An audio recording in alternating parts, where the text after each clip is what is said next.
जय श्री राम सभी भक्तों को। जय माता की। फिर एक नई वीडियो के साथ हाजिर हो गए हैं और आज की जो हमारी वीडियो है इसमें आप बताइए कि पूजा के समय या फिर जो है मूर्ति को देखकर या फिर मंदिर में जाते हैं, भगवान जी के आगे जाते हैं तो हमारा रोना आता है या फिर रोंगटे खड़े होते हैं, मन जो है बेचैन हो जाता है। इस तरह के संकेत अगर हमारे साथ होते हैं तो ये क्या होता है? क्या कोई दैविक शक्ति है या कोई प्रेत शक्ति है? आज की वीडियो इसी विषय पे होने वाली है। कैसे आप जानोगे? हमारे साथ अंत तक बने रहिए, तभी आपको सारी वीडियो समझ में आएगी। अगर वीडियो अच्छी लगती है तो लाइक करें, शेयर करें, कमेंट करें। चैनल पे नए हैं तो चैनल को भी जरूर सब्सक्राइब करें और जो है आगे प्यारे चैनल को देखते हैं तो वहां पर भी जरूर सब्सक्राइब कीजिए। चलिए शुरू करते हैं आज की वीडियो। जय श्री राम। जय श्री राम, जय श्री बालाजी महाराज। पूजा के समय उबासी आना, मूर्ति के सामने आकर एकदम रोंगटे खड़े होना या कहीं ना कहीं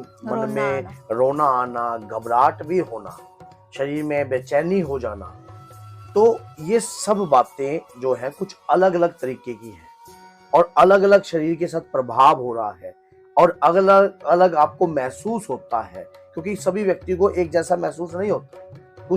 कुछ को अलग होता है, कुछ को अलग होता है।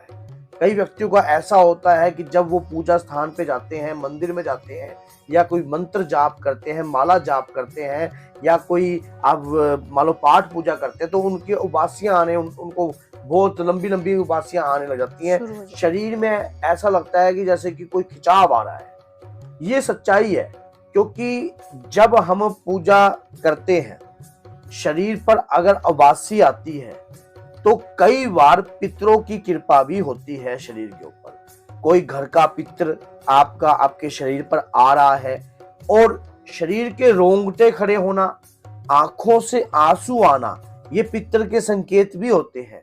लेकिन अगर कोई दैविक शक्ति आपके शरीर पर आ रही है, अगर कोई देवी शक्ति आपके शरीर पर आकर पूजा याचना कर रही है, तो उसके संकेत कुछ ऐसे होंगे कि शरीर के आपके रोंगटे खड़े हो रहे हैं, लेकिन आपको अंदर से जो फीलिंग है वो बहुत ही आनंद वाली आएगी।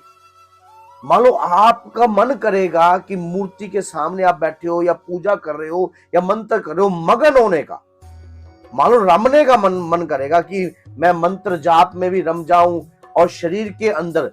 अब ऐसा है कि कई बार व्यक्ति सोचता है कि अगर किसी को हिलना आ रहा है, इस प्रकार से हिलना आ रहा है, देखिए एक होती है पेशी और एक होती है कृपा, मस्ती की कृपा, अपने इष्ट के प्रति लगन।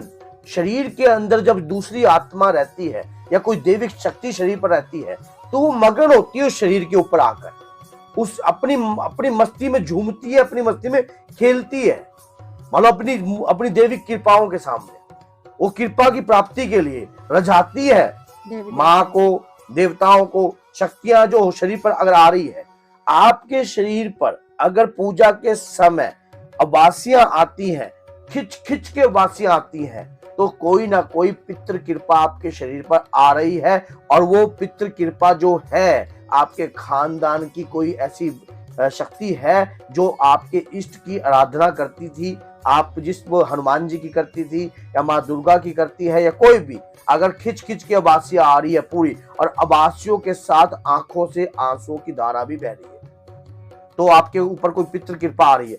अगर उस दौरान आपको सुगंध आती है, बड़ी महकती हुई सुगंध आती है, आपको ऐसे लगता है जैसे कि चंदन की महक आ रही है या चमेली की महक आ रही है, या ऐसे लगता है कि जो महक आ रही है वो आपने आज तक कभी नहीं मानो महसूस नहीं करी या कहीं आपको महसूस नहीं होती, सिर्फ आपको पूजा करते वक्त ही वो महसूस होती है, तो कोई दैविक शक्ति आपके शरीर पर आ चुकी है, वो कृपा आपके शरीर पर आ रही है। और उस कृपा आप उसको समझो, वो कोई नेगेटिव एनर्जी नहीं है।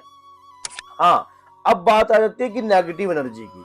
जब शरीर के ऊपर कोई नेगेटिव एनर्जी आती है तब क्या होता है, जब हम मंत्र का जाप करते हैं तो हमारे शरीर में घबराहट होने लग जाती है, हाथ पैरों में कंपन उठने लग जाती है और कई क्या होता है कि मन करता है कि बस फटाफट यहाँ से निकल ले, यहाँ से अभी छोड़ दे। या मूर्ति के संपर्क में आते हो, जैसे मेहंदीपुर बालाजी आप जाते हो, कोई नकारात्मक ऊर्जा जब मूर्ति के सामने आती है तो उसको घबराहट होती है, पसीने छूटने लग जाते हैं, मन ये करता है कि यहाँ से निकल जा, बस कैसे ना कैसे दम घुटने लग जाता है, घबराहट होती। ऐसा व्यक्ति क्या होगा, ये कहेगा मैं भीड़ में नहीं जा सकता, मैं किसी मंदिर में नहीं जा सकता, मंदिर में भीड़ होती है, तो प्रकार के बहाने लगाएगा। और कई बार ऐसा भी होता है कि शरीर पे कोई ऐसी नेगेटिव एनर्जी होती है और वो पूजा के दौरान आती है थोड़ी देर के लिए, क्योंकि आप जो मंत्रों का जाप कर रहे हो उससे उसका प्रभाव आने की कोशिश करता है, लेकिन वो उसके बाद नहीं आती। उसके बाद आपको कुछ नहीं महसूस होता, सिर्फ कुछ सेकंड के लिए ही आपको महसूस होता है कि आपके कोई कंधे भारी हो गए हैं, या उबासी आपको आ रही है, बार बार उबासी आ रही है और आप उसको और आपको कोई लगन नहीं है, कोई पूजा का मन नहीं है, बस धक्के से किसी के दबाव में आप पूजा कर रहे हो, तो शरीर पर नकारात्मक ऊर्जा ही आपके वास कर रही है। ऐसा ये खुद आपका शरीर स्वयं बताएगा, आपका शरीर स्वयं आपको खुद बताएगा कि आपको जो फीलिंग महसूस होती है। नकारात्मक ऊर्जा जब शरीर में रहती है तो वो आपके सकारात्मक कार्य को पूर्ण नहीं होने देती है, आपके घर के कार्य को पूर्ण नहीं होने देती है। घर में आप पूजा के समय तो ऐसे हो रहे हो, और घर में लड़ाई के झगड़ा एज इट इज बना हुआ है। घर में जो पूजा करते वक्त कोई ना कोई झगड़ा रहता है, तो ये कहीं ना कहीं नकारात्मक ऊर्जा आपके शरीर के ऊपर वास करे बैठी है। और जब आप पूजा में मगन हो जाते हो, उबासियां तो आती हैं, आंखों से धारा भी बहती है, शरीर के रोंगटे खड़े हो जाते हैं। वो रोंगटे इसलिए खड़े हो जाते हैं कि जब वो जो कृपा आपके पास आ रही है या आपसे संपर्क साध रही है, ये एक किस्म का इंडिकेटर है। आपके शरीर पे कोई देवी शक्ति वास करने लग गई है, आपके शरीर पर कोई देव पितर की शक्ति वास करने लग गई है, कोई पितर की कृपा आपके ऊपर आने लग गई है।